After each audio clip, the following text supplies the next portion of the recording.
Hello, loves. Welcome to episode 2 of the Thriving on Etsy series. Today, I have Lis Bokt with me, joining me to talk with you about the reality of selling on Etsy.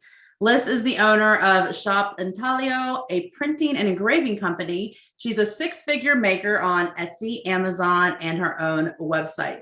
Lis, can you tell us a little bit about yourself and how you got started as a maker? Hello, I am so happy to be here with you today. I run a printing and engraving shop, as you mentioned. I run it with my family here in Grand Rapids, Michigan. We do a lot of work where we combine old school techniques such as painting and photography with some newer things such as laser cutting.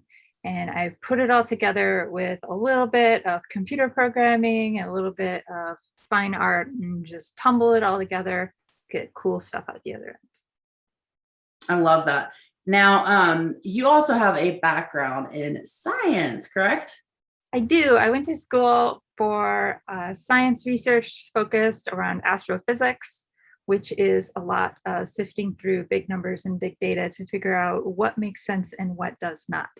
I have used a lot of that in different ways, and a lot of making things work in astrophysics involved writing my own computer programs and things like that. That is so cool. And that is one of the things that I absolutely love about you. And one of the reasons I brought you on today is today we're going to talk about Etsy and a lot of just different things that Etsy rolls out, like new features and different stuff like that, or just their terms of service, different things where sellers may immediately jump to like freak out mode, jump to certain conclusions. And anytime Etsy rolls out something new, I always go to Lis because she lays it out and tells us exactly like why they're doing it, the logic behind it, the analysis behind it, and why it's going to be beneficial to makers and sellers on Etsy. So that's what we're doing today. I think you have something to add to that? Yeah, I also have been selling on Etsy since 2006. Which incidentally is when Etsy started selling on Etsy. So wow, I don't know that I realized that. I knew you've been selling for a while, but I didn't know you were like there from the beginning. You're an OG. Yes. So between my ability to kind of dig through things from the viewpoint of a programmer in analytics, I've also just watched it evolve over time, and kind of from that point can see the long view of, well, of course they're doing this because we did this other thing 12 years ago and it was a terrible idea. Yes, I love it. I love it. I love it. I love it. Is there anything specific that you wanted to jump into to start, like to kind of talk about initially? The new seller badge by chance? That's the newest thing. So let's start with that. So the star seller badge. The star seller badge. Okay. Yep. They announced that over the summer. It is kind of to replace the old system that was ODR, or order dissatisfaction rate. The ODR system had been in place previously. I'm not sure how long, but basically most of Etsy. It was fundamentally a black box, meaning you can't look inside of it and see what's going on. And it was also sort of a punishment system. So if you had a certain number of orders that were late, or a certain quantity of bad reviews that was a percentage of your reviews, or a certain number of cases, Etsy would scold you. And if you got scolded a certain number of times in a row, they would shut your shop. And this isn't necessarily a bad thing because you want quality sellers on Etsy. So if you have a bunch of sellers who always have cases who have an average of, say, 2-star reviews, that's not necessarily a seller that you want to keep on Etsy. But the pandemic made it very difficult because buyers were opening cases left and right for non-delivery because the postal system kind of exploded on us. So they looked at the whole system and they disabled ODR basically at the beginning of the pandemic and tried to figure out a way to improve it. So instead of a punishment system, we now have a reward system called the star seller. So now there's certain parameters that you have to meet in order to qualify for it. And they look at your account once every 3 months, so every quarter. So if you don't meet the qualifications on September 1st, you can try again in 3 months. So you have the next 3 months to improve and see if you make it then. Conversely, if you meet it on September 1st, you can lose it again in 3 months if you don't continue to meet those qualifications. But it's basically just answering messages on time, shipping orders on time, and having good reviews. Okay. And does this affect your search ranking? Like, is there any effect on those that actually, because it's an actual badge that you'll get on your listing, correct? Like it'll be visible to buyers? So the first step with it is it will be a little badge on your name and your shop that says star seller. Just like right now, you'll see a little badge on listings that says free shipping or top pick, stuff like that. It'll look just like that. It says a star seller. You will get a bit of a boost in ranking, but it's not going to be like the biggest boost ever. And the boost will depend a lot on what people are searching for. So if you're in, say, wedding decor, that's one of the most competitive sections on Etsy. That boost won't necessarily get you as far as if you were making like punk themed coffee mugs, which is a really specific thing that you could search for. That would get you a bigger leap because there's less competition. Okay. Now, this was, you and I are part of a lot of different Etsy groups. This was not very receptive to makers. So do you have, I don't know if it's like a word of advice or in regards to a lot of people were very, very upset about this. So what would be your advice there? So my first piece of advice on this is it's really important to remember that anytime Etsy makes a change, they do it because they have a really solid reason for it. What you see every day in your shop or in any groups that you're in is not going to be representative of what Etsy as a whole deals with every single day. Throughout the pandemic, Etsy received a giant influx of new sellers, primarily people who were making masks, which is awesome. But they also, as part of that, received a huge influx of people who were really flaky makers. There were massive amounts of shops that got huge quantity of orders and then never shipped them out. And this isn't the first time that has happened. There's been other giant spikes in Etsy where they get a bunch of new sellers and then they can never fulfill the orders, or they make a bunch of really bad items and ship them out. So Etsy had to find a way to instill trust in buyers and show them. So we may not see that every day, but that doesn't mean that that problem doesn't exist. So we as sellers have to place a little bit of trust in Etsy that if they say there's a problem that they're working on, that actually does exist, even if we don't deal with it.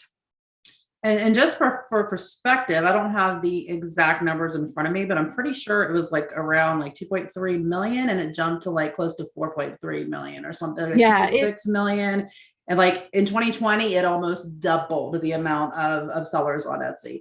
And I remember during the pandemic, there was a lot of grievance about they were,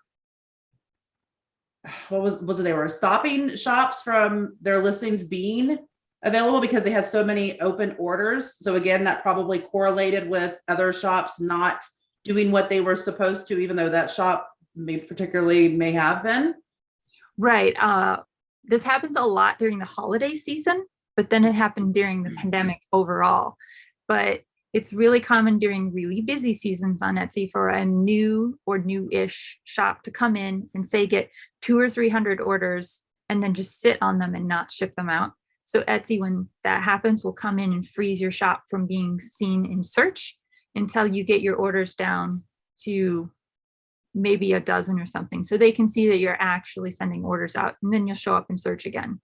And if that happens to you, it can feel like you're being punished from Etsy for succeeding, but they just want to make sure that you're actually capable of sending it out. Because if you had 300 orders out of nowhere, and then tomorrow you have another 300 orders, you wouldn't necessarily be able to keep up with that pace. So it's in everybody's best interest for Etsy to kind of pump the brakes on that and make sure that everything's okay. So they're really just trying to make sure that everybody has a good experience. And I think that's something that's very important to point out, just because like you may be, you know, an excellent seller. You're never late on your orders. You communicate with your customers, you get, you know, great stars, but you have to remember that that's not the case for every seller on Etsy. And typically if somebody has a bad experience on Etsy, do you agree that some customers come in and they view Etsy as like a whole, like they don't necessarily view individual shops. So if they have a bad experience, more than likely they may not come back. absolutely. So my primary demographic as far as buyers go is actually first-time Etsy buyers, primarily older women. So retired women who have never shopped on Etsy before.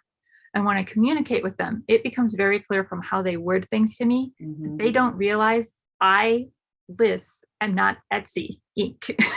Yeah. They think I am Etsy as a whole. And it takes a lot of communication often for me to explain to them that, you know, I can help them with the items in my shop, but I cannot help them with the items in some other person's shop, because somebody will link to like a baby shirt from somebody else and say, can you customize this too? I'm like, oh, that's not my item. You have to talk to that person. And they don't understand that it's a completely different human being that they have to talk to. And they thought that I was Etsy. And I think that's a pretty common perspective from people. And also, just if you have one bad experience, why would the other people necessarily be better? You know, you aren't obligated to give people a second chance in that aspect. And I think that is often overlooked from people as well. Okay. Now you brought up seasonal sales, holiday sales, especially Christmas. So I opened my Etsy shop and my sales are phenomenal, like amazing during the holidays. And then January comes and my shop is dead and I freak out. Let's talk about that. So we have a saying in retail that you stock your shop in the J months. So January, June, and July are always dead for online sales, because we just finished with holiday season, and then we just finished with like Easter and Mother's Day and stuff like that, and school is out, and you don't do a bunch of online shopping when your kids are in their first couple of weeks of summer break. You don't do a bunch of online shopping when your house is still full of crumpled wrapping paper and presents. You're exhausted and you don't want to buy things. Mm-hmm. And it's a cycle, and it's not just a cycle for online sales. Every retail environment has it, but the months will vary. If you're a wedding shop, your cycle might look quite different. I see wedding stores comment that you know, October through December are dead for them, but January through March get super busy because people are done with the holidays and now they're focused on what are they going to buy for their wedding. So it can be different for industry. But we see this a lot in Etsy groups. People, you know, January comes and they don't understand. They don't understand that why they were, you know, making daily sales over Christmas and now everything's dead and they think that the world's over. And so what would be your advice there? My advice would be that you're not going to make the same amount of money every single month, even once you're an established shop. I have roller coasters throughout the year, and it doesn't matter if I'm an online store or a brick and mortar store. It is not realistic to expect to hit the same target every single month. And that means that you're going to hit that really exciting high of hitting your December target and feel over the moon. You have to understand that means the next month your high is going to be maybe half of that. Yeah. And that's just the way it works. And you didn't do anything wrong. That's actually being successful. And go through, I would say for a new seller, go through one calendar year and see how you do. And then next year, set a goal to do higher, but maybe not make it a dollar amount, maybe make it a percentage amount. And you're talking month to month, like, so, because that is true. You mentioned January, June, and July. And I think for me in my industry, I had July was one of my best months. So when you talk about going through a year, seeing how your shop performed during those months, and then working on a percentage for each of those months. Because I think, what do you think the assumption is, that Etsy changed something and now their items no longer showing up in search? Like when it comes to makers kind of freaking out about, going from this high now to this nothing's happening, where do you think that freak out comes from? Like, what do you think they think's caused it? The biggest assumption I see from people is that the seller themselves did something wrong. That for whatever reason, they didn't notice a change in SEO that they should have noticed, or they didn't notice a change in Etsy, that they like missed an email and they didn't change all of their titles or something. And so then they freak out and they go in and change everything. And that's not what you want to do. So just, you did nothing wrong. You're doing everything great. Just sit and hold on tight and see what happens over the next couple of months. Okay. And then next year, maybe aim to do 10% better in each month than you did the year before. And the tactics that you'll use for that will be different month through month. Yeah. Okay. Let's talk a little bit about fees, because we see a lot of times that, especially new sellers, they come on, they post in the groups and they're like, okay, I sold the item for this, but why did Etsy take so much? So I think when we talk specifically about fees, we're also possibly looking at, Etsy ads and then offsite ads too. So we kind of just talk about the potential of fees and the reality of, I think it's important to note that a lot of makers start on Etsy and they don't have a super large awareness about either other platforms or owning your own website. So I want to talk a little bit about the reality of what Etsy is actually charging versus what you would be charged, somewhere else. So the fees on Etsy are very straightforward. They are listed in the handbook. Go to the handbook and read it. It will vary a little bit depending on what country you're in. Okay. So the payment processing fee percentage does vary depending on your country. So check that out. But for the most part, it's a flat 5% fee plus a credit card processing fee. If you live in certain countries, there's also a VAT on top of that, I think. But you have to pay a fee on your item and your shipping on the item. As I mentioned earlier, things that you might not see doesn't mean they don't exist. You pay a fee on the shipping because once upon a time on Etsy, you only paid a fee on the item and the shipping was fee free. So people scam the system and they would make the item like 50 cents and the shipping $100. And Etsy went, hey there. Because I was actively selling when that happened, and I remember being PO'd myself, and that's why they did it. Yeah, it was super common for people to game the system that way and make the item super cheap, and then the shipping really high, and then they didn't have to pay the fee on it. So now you pay the fee 5% on the item, 5% on the shipping. It doesn't matter if you ship with Etsy or not. So there's several Etsy fee calculators out there online. They're all basically the same as far as like they're going to give you all the same number. So they just display the numbers in different ways. So pick one that makes sense to how your brain likes to do math. And if you're new to Etsy, use them, learn them. You're going to have to pay a fee absolutely anywhere you sell, unless you sell like cash out of your cart. And the fees are pretty cheap because Etsy is paying to bring you customers. They cover you if there's fraud.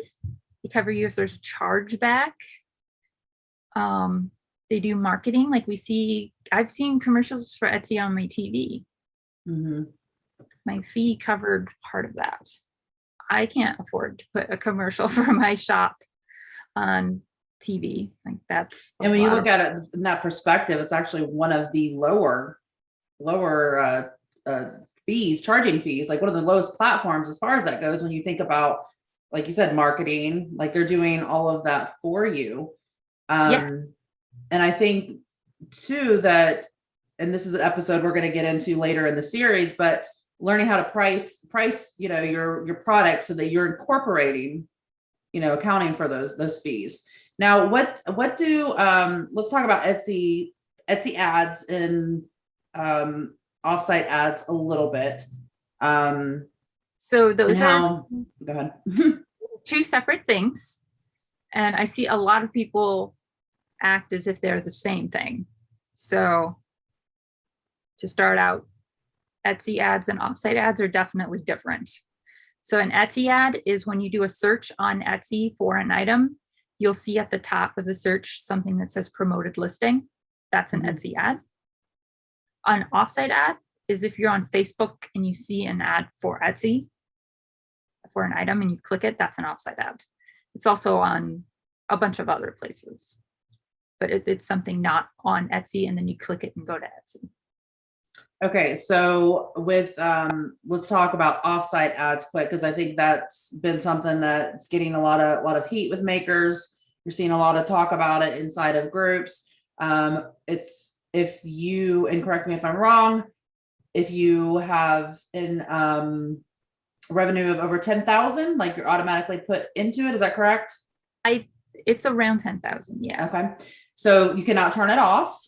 That's and right. Then I'm seeing a lot of freak out in regards to the fees that are being associated with that. So can you talk about what those fees are and how that works? So I don't remember off the top of my head what the percentage is, but it's similar to the ad fees. It's a small percentage. It's under 5%. I think it's a small percentage. And with an Etsy ad, you pay a certain amount of dollars every day for clicks. And this is the same with any other ad, like a Facebook ad or a Google ad. You pay the money. Just for Etsy ads on Etsy. Right. Okay. You pay a certain amount of dollars and people click, but there's no guarantee that people buy. With an offsite ad, it's the other way around. You pay a percentage on the ad when someone buys. But if people click and never purchase the item, you pay nothing. So Etsy that's with offsite ads. That's right. With an offsite ad, Etsy pays. It looks like the fee is 12%. I just looked it up, and it is $10,000. Okay. So with an offsite ad, Etsy takes the risk of the ad, because you do have a risk when you pay an ad, because people will click and not buy, right? Mm-hmm. So Etsy pays for all the clicks, but you pay when someone buys. And as if they clarify this for me, this is actually a question I have, is it if they only purchased that, so the ad that the listing that they clicked on through that ad, if they purchase that within 30 days, Etsy gets their fee? Or is it if they click an ad and you sell anything in the shop within 30 days from that same buyer? So it's anything inside of your shop. Okay. So the idea is you got a Facebook ad for an item, they click it, but it's not quite what they wanted. But underneath it, Etsy is like, you might also like this item in blue. And you click that and they buy it. They would not have found that blue item without the offsite ad. Okay. And what would be, because I think that's where makers tend to get a little frustrated and upset. So can you explain to us why it's actually benefiting makers, offsite ads, and the fact that they are requiring it if you have over $10,000 worth of sales, and how it is beneficial to makers? So the big thing for makers with the offsite ads is there's absolutely no financial risk for us. I see a lot of people complain with the Etsy ads because it is a gamble. You can spend as much money as you want every day and get clicks on all of those dollars and get zero sales. So you're just throwing money away and not making anything off of it. But with an offsite ad, you're just paying 12% when someone actually buys. So if you have your pricing set correctly so that you can take the hit of an ad purchase, you're just getting extra sales that you would not have had anyway. And Etsy is requiring it for sellers over $10,000 so that they can have basically a good pool of ads. Because it's assumed that if you make over $10,000 a year, you're selling items that people want. So they can be reasonably sure that those items will go out into the world and people will want to click them. And then you'll be placed next to other items that people will also want to click. So it kind of rises all of the boats in that aspect. And I think the big reason why people get upset about it is just pricing issues. It can be a little difficult because you don't necessarily know how many items in a month you will sell from an offsite ad. So you do have to kind of average it out. But I think the big thing is the seller should not be afraid to price high a little, you're worth it. You have to count for all of the things that you have to pay for. Just add a buffer of 10 or 15% to whatever you had before, and it'll cover it. You don't have to assume that 100% of your items will be an offsite ad purchase. Just go up a little bit. Yeah, no, I think that's great advice. And I think the best point that you made there was that there's no risk to the sellers with offsite ads. They're just bringing you more sales. And essentially, even if you take that 12% out of that sale, that was a sale that you would have had elsewise. And as long as you're pricing properly, you made money that you wouldn't have made. So that was a great point. When they introduced it, I did have to increase my prices, but not a lot. I think I, on average, increased my price somewhere between 50 cents and $2. I don't think anybody noticed. Well, let's talk about that a little bit, because you're talking about increasing pricing to account for, just fees in general. We're talking about increasing pricing to account for offsite ads. And now let's talk about increasing pricing for free shipping or free shipping over 35, because that still gives us a boost in our ranking, right? It does. So I have free shipping over $35 enabled, and that does give you a boost in ranking. You also get a boost in ranking for any single item in your shop that has free shipping outright. So if you do not have the free shipping over $35 enabled, but you have some items that are free shipping, those items will get a boost. So it does both. Okay, so I'm going to play as the devil's advocate here. With my shop, I sold wood signs. There was no way that I could have done the free shipping. If I was shipping to my neighbor state of Georgia, it may have costed me $14, whereas shipping to California sometimes, costs around $40 to $50 to ship a sign. So there was really kind of no way that I could essentially account for that or raise my prices, $15 to $20 more in comparison to my competition. So what is your, is the boost enough that we should be worried about it? Like, what's your advice there? Because I think that really hit a lot of makers. They felt it was unfair that now people were getting rewarded for something they felt like wasn't potentially feasible for them to achieve or for them to do. So I think the most important thing is to remember that not every single program that Etsy rolls out is going to be beneficial to you. It's not necessarily going to punish you if you don't participate, but it also won't necessarily be useful to you. So for a lot of the woodworking shops that I know, the free shipping program just did not make sense.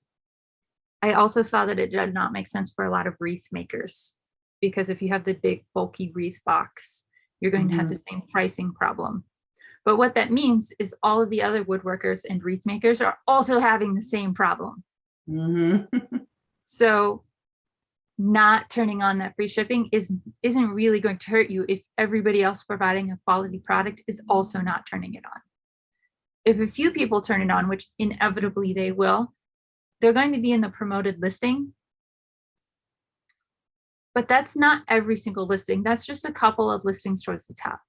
So if you have a good product with good SEO, it's still going to be on the first page and still going to rank towards the top when people are searching for the thing that you're selling. You So kind of just blew my mind with that, honestly, because for myself, I had never thought about it that way. So you're talking woodworker. That option is not going to necessarily be feasible for anybody. So the people that you're competing with in search aren't going to be using the feature either. So who's really getting the boost when it comes to the keywords that are being searched? Very good. Yep. Where it is really useful is when I make a lot of coffee mugs. So for a coffee mug maker, we can totally do it. So then it's a very competitive market for having the free shipping over 35. So we all turned it on. So in that particular group, it made a ton of sense for me to have it on. Okay. So in that group, absolutely. But I sell other items where absolutely not. I'm not turning that on. So you just have to.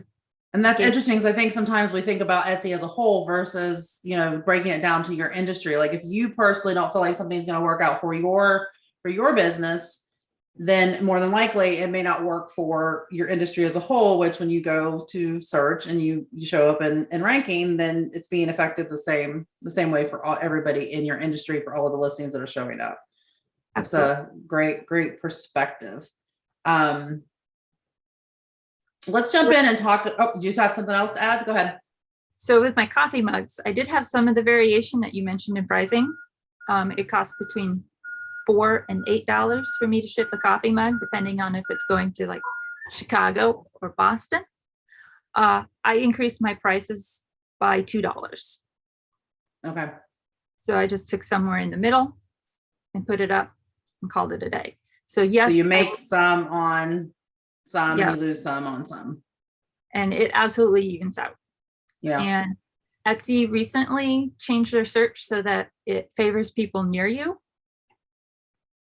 So that means I sell more coffee mugs to people who live 2 states near me than I do to people who live 5 states away. That's awesome. So yeah, so you're not necessarily losing as much when you look at meeting in the middle. That's really, really good advice. Did you have anything else to add about shipping in regards to shipping? I guess I would just not be afraid of meeting in the middle. I think that's one of the most important things that people are scared of. Yeah, I lost 50 cents on shipping on that one sale, but I'm going to make $3 on shipping on the next sale. You have to look at the big picture of shipping, not every single sale.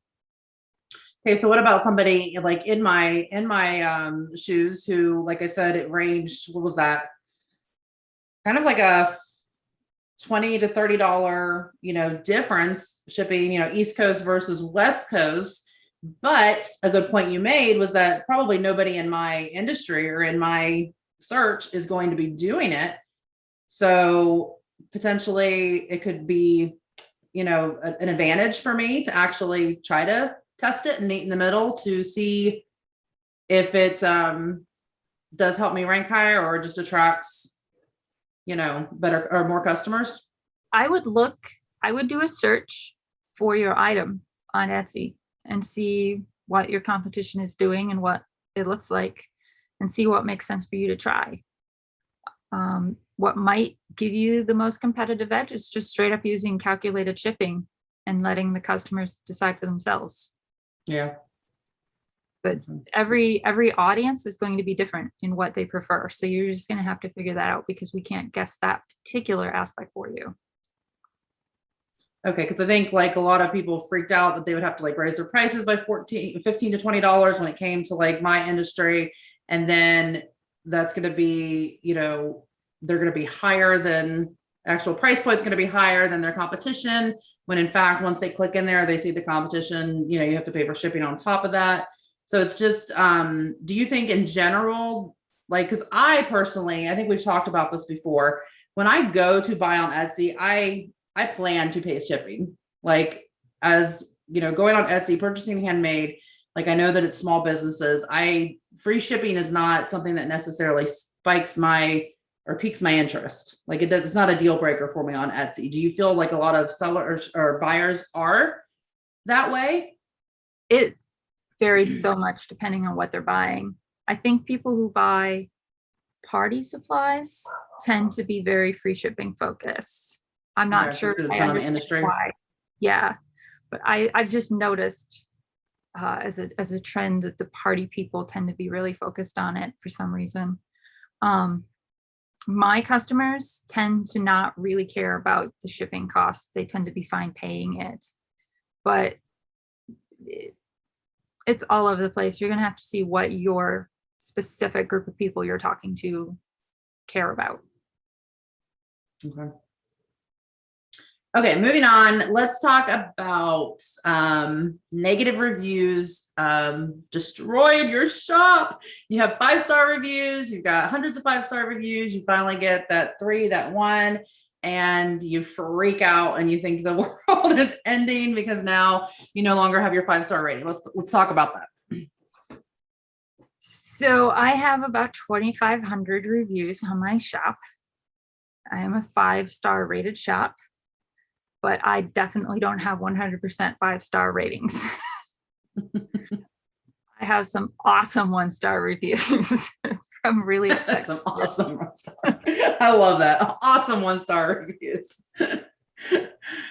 Where they just rip me apart. She's the worst ever. And there's nothing you can do about it. Like, you're not going to please everybody. Mm-hmm.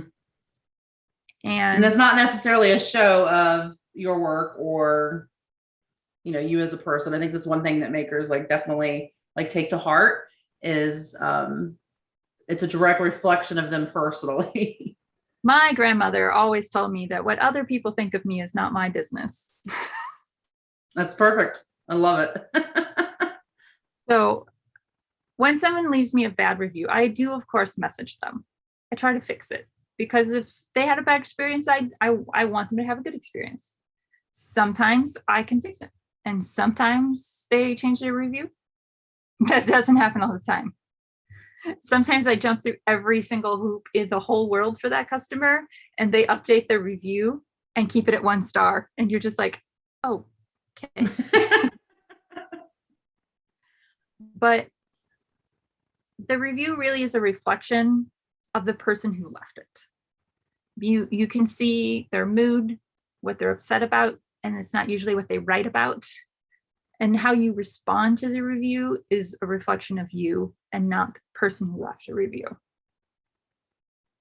I don't like the responses that I see from people that are like, well, if you would have told me this, or if you would have asked me that, I'm like, that's not really a good reflection of your customer service skills, maybe.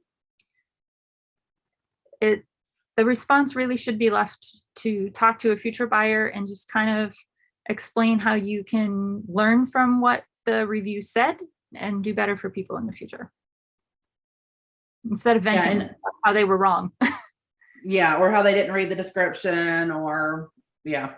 Now, a lot of times, you open your shop, you get a ton of, 5-star reviews. You start getting, you and I have talked about high volume before. You start getting more orders, and then that, 4-star review comes in. Then a week later, that 3-star review comes in, and a couple of weeks later, you get a 1-star. And again, that reflection, you feel like that's a reflection on you because you spent all these months getting 5 stars, and now what's happening? So let's talk about the reality of that order volume increasing, and how that can potentially affect your actual star rating. So you get reviews on somewhere between 10 and 25% of all sales. You might fall outside of that range, but on average on the internet, people leave reviews for 10 to 25% of all transactions. People are more inclined to leave a review for a bad experience than a good one. This is true for Etsy and literally everything else on the internet. If you had a bad experience, you're pissed and you want to tell somebody about it. Mm-hmm. But if you bought a pair of shoes and you're happy about it, you don't necessarily need to shout that from the rooftop. You're just happy about it and you go on with your day. So as you increase volume, you're just going to be casting a wider net to people who are purchasing from you. You have to remember that not everybody who purchases from you is your friend. And I don't mean that in a bad way. It's just, not every customer is going to be a friend for life. You don't know that person. Your interaction with them is limited to them purchasing an item from you. You don't know every person you have personally purchased things from, They may not like you, or they just may not like what you made. And as you continue to grow and discover more people, you're just going to discover more people that just don't mesh with you. And that's a morally neutral situation. Yeah. And it's okay. And 4-star reviews are still great, even with the star seller program. And I think that's important to point out, right? Because there's a lot of people out there that will not leave 5-star reviews, even if they had, because you see that a lot. Like, I got a 4-star review, but they had nothing but wonderful things to say in their review. So can you talk about that a little bit? Yeah, a lot of people will leave a 4-star review because they feel that a 5-star review has to knock their socks completely off and blow their mind. And I don't think I could ever impress somebody that much.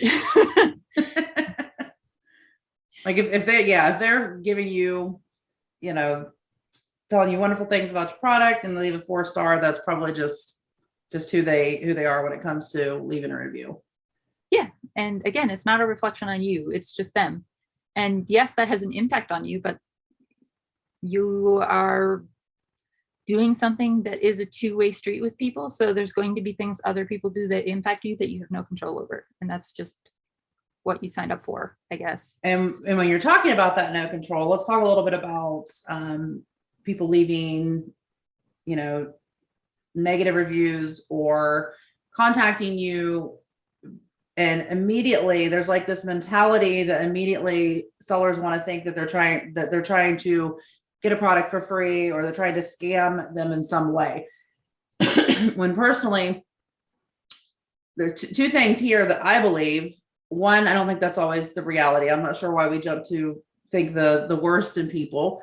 But second, customer service, like the way that you handle the situation, you can prevent that opportunity from even taking place. So can you talk a little bit about just that mentality and why we shouldn't just immediately jump to the conclusion that when nobody has ever said anything bad about our product and now somebody is, that they're trying to scam you? It's an interesting viewpoint, and I see it a lot from people. It's not one that I share. I tend to assume that people are telling me the truth until I have a really strong reason to believe otherwise. I have over 10,000 sales on Etsy, and I've had a decent quantity of people who have had issues one way or the other. It's pretty easy over that amount of time to suss out who's scamming me. I think I've had 3 people scam me since 2006. Most of the time when people tell me they have a problem, if you just take them at face value and communicate with them, they'll provide information that backs up what they said. If you just go, "Oh, I'm so sorry that this happened. Can you tell me a little bit about it so that I can prevent this from happening and fix the situation for you?" They give you information that completely checks out and allows you to do exactly that. And I think people get so attached to what they made that the idea that there would be an issue with it seems impossible to them. Yes. Can we use your grandma's advice in this situation too? Like, like what they do or what they're doing is none of your business. Just do your business is how you handle the situation, right? Exactly. Yeah, I was always taught that even if they are scamming me, I'm just going to do my best and try to fix it. If they happen to be scamming me in the process, that's their problem. Yeah, that's on them. But I really don't encounter scams all that much. They certainly do happen, but my experience with that is it becomes pretty clear that it's happening, and they tend to be kind of extra about it. Like, "Oh, my package got lost 3 times in a row after being delivered," that kind of thing. if you just work with people and try to find something fair for all parties, people tend to be pretty cool about it. Okay. I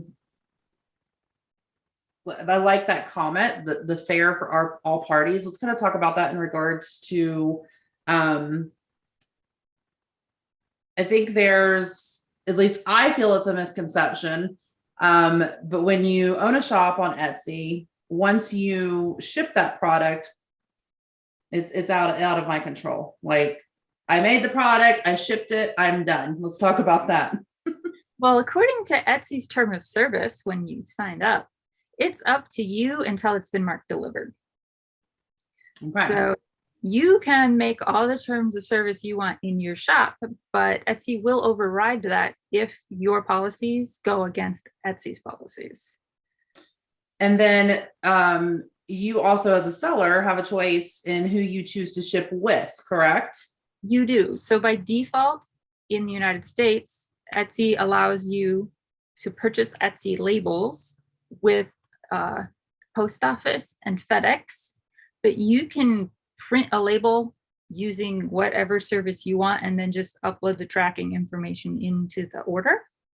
So if you, for some reason, wanted to use DHL to ship from Michigan to Georgia, you totally could, and then just put the tracking number in. I don't know why you would, but you could.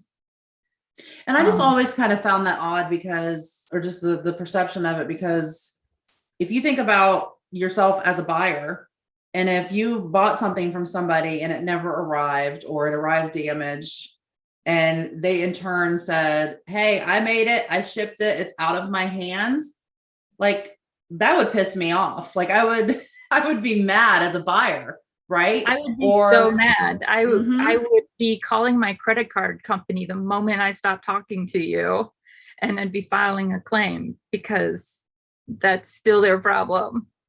Yeah. So putting yourself kind of in the buyer's shoes. And then I also find that a lot of times sellers don't feel like it's their responsibility to either make that claim with USPS, or to just make sure. I always see it as they purchased a product from you, and until they receive that product in the condition that it's supposed to be, what they purchased, then you are still responsible to that customer, correct? Absolutely. The only time I don't file claims for customers is if I'm shipping to a different country and I just don't know how to file a claim there. Yeah. I had someone lose a package in Slovakia, and I was like, you have to file the claim. Yeah, there's nothing I can do on my end. Okay, so you did you have something else to add there with the claims?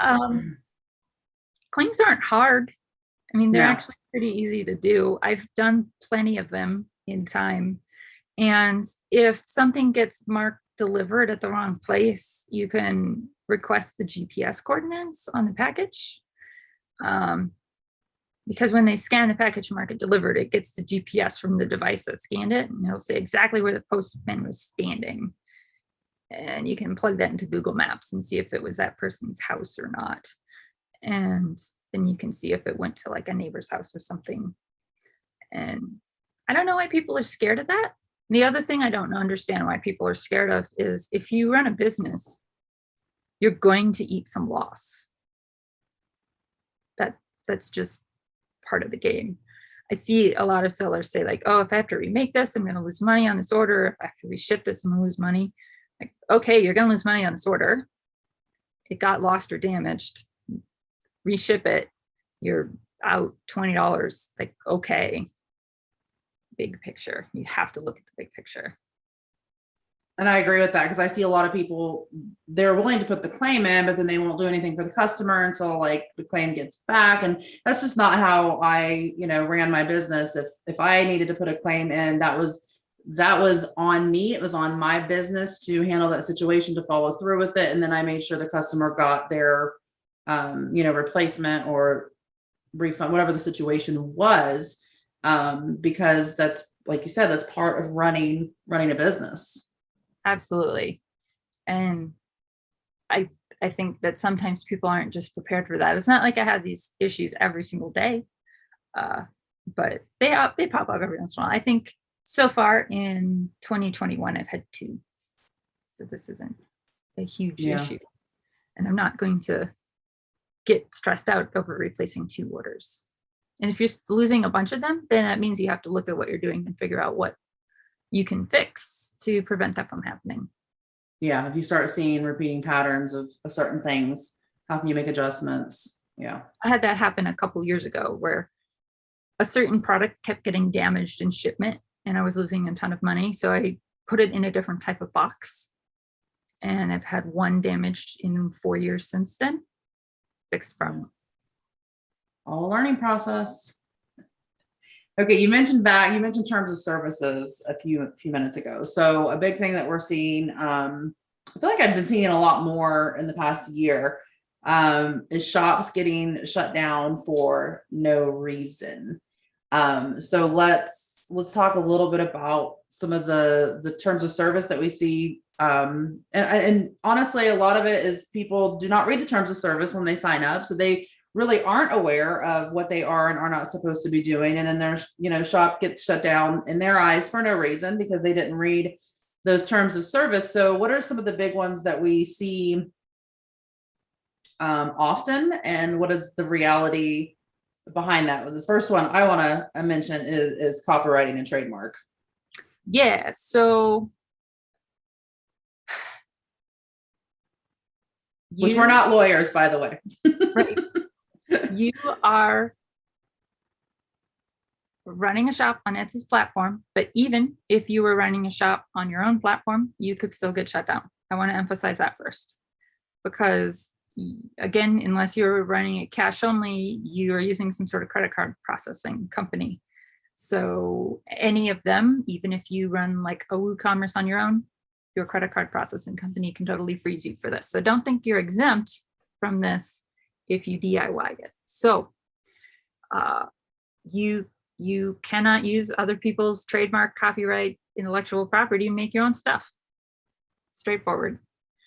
This is a weird concept for many people to grasp, because you can go to like Joann Fabric and buy a bolt of fabric that has Disney princesses on it.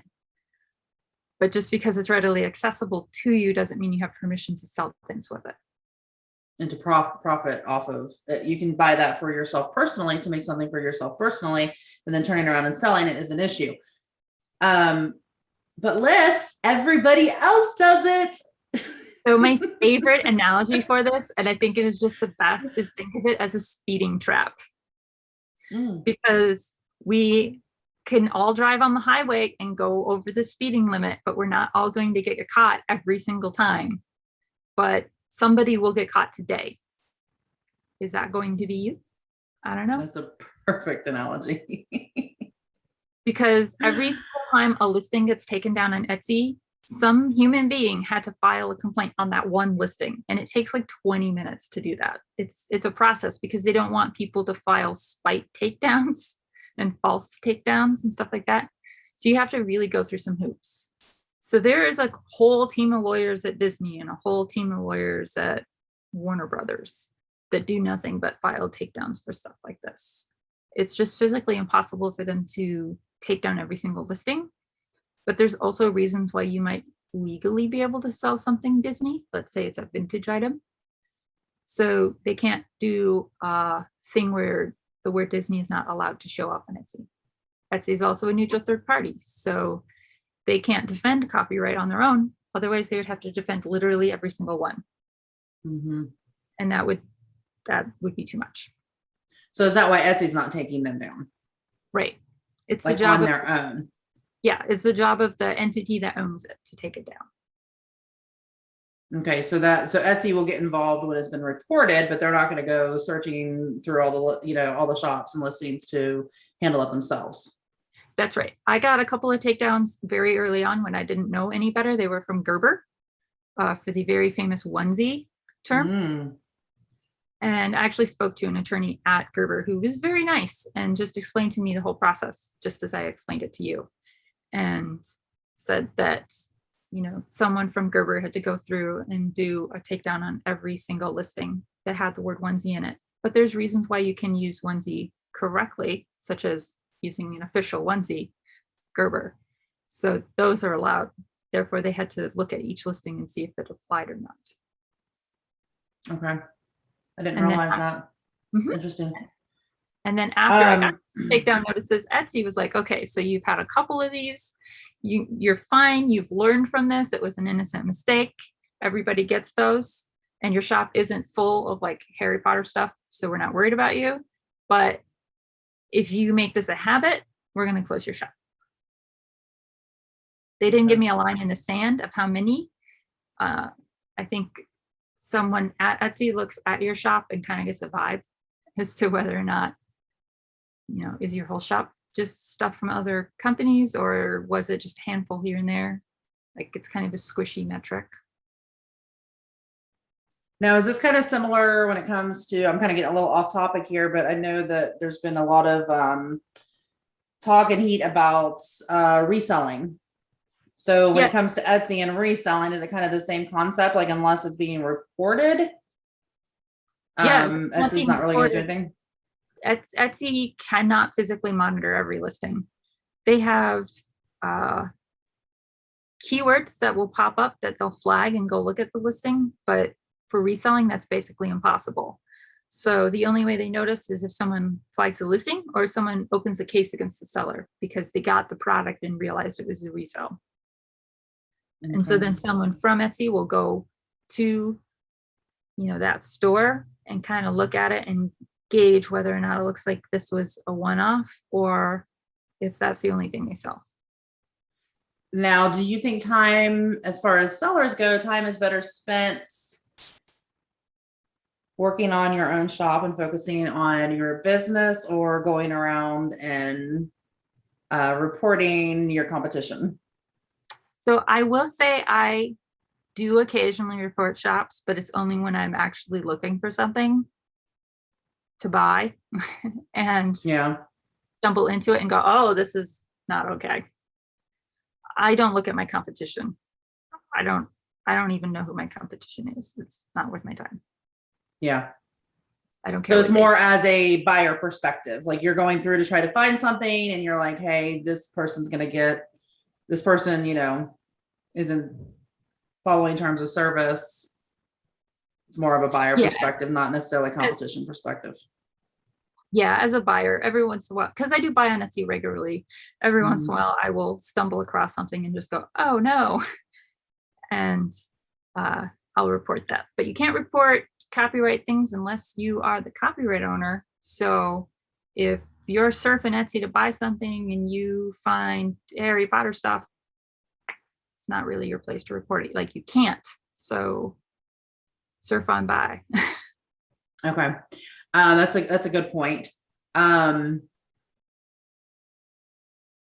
want to talk about competition a little bit, because I see a lot of, especially new sellers, are just so focused on their competition and what their competition is doing. And do you feel like, so for me personally, I don't necessarily feel, I think we should be checking out what our competition is doing in regards to, it's almost like, let me peek. But then I see, like, I'm guilty of it myself, but I've seen some people where they go and they peek every day, and then it becomes like this constant, like, worry. Like, we should be checking price point. We should be comparing certain logistics when it comes to it. But these sellers that are just so focused on their actual competition, like, what's the reality of how that's going to affect your business personally? So it's really important to remember that we are all at a different point in our journey. So if you are a brand new shop, even if you do everything perfect, depending on what market you're in, success might be 1 or 2 sales a month, because it's just that market. Maybe it's really difficult to get into. Maybe you have to grab an audience, but you might go into a different niche that's really small and has a wide demand, so you could make 50 sales a day. It really depends on what you're doing. Where a more established seller, maybe they have 1 million followers on Instagram, like, who knows? They would have a ton of reasons for getting a bunch of sales. You can't look at the whole picture of what another seller is doing, because we cannot possibly know what another seller is doing. We don't know how much money they're spending on ads. We don't know if they're sending out emails every day. Like, we just don't know. No, none of the tools that we can use to look at Etsy can show us that entire picture of our competition. And I think that's important to mention because you'll see a lot of people say like their titles and tags are horrible, their SEO is horrible, their pictures are horrible, but they have 10,000 sales and I can't make one. Like, what am I doing wrong? And one of the biggest boosts that Etsy will give you for SEO is making a sale. So if you have been on Etsy for 10 years, your SEO did not have to be as good 10 years ago because the pool of sellers was much smaller. So a sale will keep selling, and that might feel unfair, and I don't really feel it's useful to argue whether or not it is, but there's no real point in looking at that listing and like complaining about it because there's a lot of different metrics that go into that listing selling well. That's a very good point. Especially like OG sellers, because it was a lot easier back in the day. Yeah. When I see a lot of posts on the Etsy groups of like, how long after you joined Etsy until you made your first sale? I made my first sale on Etsy the day I opened my shop. Mm-hmm. I think mine was within the first week, and this was back in 2015. It would be way harder today. Absolutely. Yeah. And probably what you think, like weeks is reasonable? I mean, I know there's a lot of factors, but yeah, I like to tell people to expect it within the first 2 months. Okay. Yeah, it'll depend on what you're selling, but reasonably within the first 2 months. Any other terms of service being broke that you're seeing that's getting people's shops shut down that sellers may not necessarily be aware that they're making that mistake? I think it's just the concept that Etsy has terms of service that you have to follow regardless of what your shop policies are. So I see a lot of people who will say, well, I set my shop policies to be XYZ, but Etsy shut me down because I didn't like that and they refunded customers. But like, you can't set your shop policies to break Etsy's terms of service. So you can't, for example, force a buyer to pay to return something to you that arrived broken. If it arrived broken and you want it back, you have to pay for it. That's just part of your responsibility as a seller. So if you do stuff like that, and if people file cases against you and Etsy finds in favor of the buyer and tells you that you must refund the buyer, you must refund the buyer. And if you just ignore it because you feel that you were right and you want to stand on that high horse, your shop will get shut down. So you have to work with Etsy. That's part of the price that you pay for all of the things that Etsy gives you, which is customers. Yes. They just hand you them on a platter. Seriously, if you work outside of Etsy, if you live beyond Etsy, you know how hard it is to bring those customers in. Did you have anything else that you feel that would be, relevant to talk about where you see makers getting really upset about certain things that are going on Etsy and the reality of it isn't as harsh or as upsetting as it should be? Did you have anything else you wanted to add today? I think I would just say that it's really important to remember that Etsy's best interest is that buyers and sellers have positive experiences, have reliable vendors to be able to sell to reliable buyers, and things that Etsy does are done in that best interest. Everything is done on a long game. They make decisions slowly, and everything is done with the intent of a positive experience. So something that can feel very frustrating and that might make our lives more difficult, we should just take a step back and look at the bigger picture and see how we can make it work for us, or see if it even applies to us. I've seen so many big changes at Etsy since I joined, and every single time people get stuck in their little tiny bubble, and we need to really take a step back and look at the whole big picture, and then just keep your head down and do good work, because a lot of the changes don't really impact us at all. Because if you were doing good, you were already doing good. You weren't cheating, you weren't scamming. It didn't apply to you anyway. Okay, and I think that's important there, because we don't necessarily, they don't talk about that side of it. We don't necessarily see that side of it. And what would you say to people who feel like Etsy's all about making money. So all they care about is the buyers, and they don't care about their sellers at all. Because we see that comment made a lot, especially when new things are rolled out, that Etsy does not have the seller's interest at heart. All they care about is the customers and getting money off of the customers. Without the makers, there aren't buyers to exist within the Etsy bubble.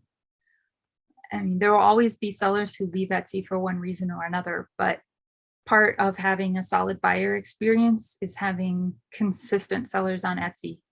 And Etsy really wants to be able to have buyers who go back and become return customers to the same vendors on Etsy. And that has always been the case. If shops are constantly closing, that loses trust from the buyer's perspective. So in order to make money, which Etsy absolutely wants to do, they have to make both sides of the buyer and seller seesaw happy. Okay. And I want to close the episode with, I want you to give us one piece of advice, like being a OG from the beginning. If you could offer up one piece of advice, what would be your advice to new sellers or seasoned sellers that are struggling? What is your one piece of advice to thrive on Etsy? Try not to get overwhelmed about the concept, but you really have to take it seriously. This is not a place to just throw pictures up and throw basic information up and assume people are going to buy from you. You really have to put your heart and soul into making everything look nice and good descriptions and sound good, make your shop storefront representative of who you are as a person and a brand. And if you can demonstrate that you believe in what you're doing as a business, that's how people come and buy from you. That's great. Yay. Love it. Thank you so much, Lis, for joining us today and sharing your excellent expertise and providing just a more sound, logical, I mean, I'm not even actively selling right now, and I feel more at ease and comforted. I am happy to be here. Thank you for inviting me. Are you ready for more clicks and more sales on your Etsy listing? Attract more customers and make them feel confident in purchasing from your shop with product photos that look professional, connect, and communicate the most important information. Transform your Etsy listing product photos with the Etsy Photo 5-Day Challenge at etsyphotochallenge.com. That's etsyphotochallenge.com. Please take the time to like this video if you found it useful, and hit that subscribe button if you want to learn more about creating visual content for your handmade business. Handmade is you.